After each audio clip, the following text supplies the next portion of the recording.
তিন দফা পেছানোর পর ১৪ই ডিসেম্বর থেকে মাঠে গড়াচ্ছে প্রথম বিভাগ ক্রিকেট লিগ। এখন পর্যন্ত নিশ্চিত হয়েছে ১২ দলের খেলা। এর আগে বিসিবি নির্বাচনকে অবৈধ দাবি করে লিগ বর্জনের ঘোষণা দেয় ৪৫টি ক্লাব।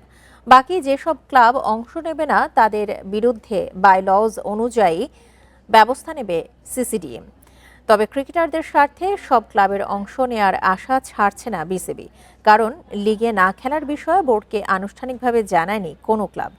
বিদ্রোহী ক্লাবগুলোর পক্ষে থাকা তামিম ইকবালের ক্লাব ওল্ড ডিওএইচএস লিগে অংশ নিতে দলবদল সেরেছে।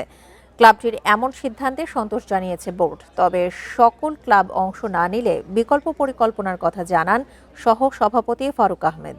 খেলা যখন আপনার ২-৩ মাস পরে যখন আপনার খেলাটার সময় চলে যাবে, তখন কিন্তু আপনি ইচ্ছা করলে সময়টা ফেরত পাবেন না।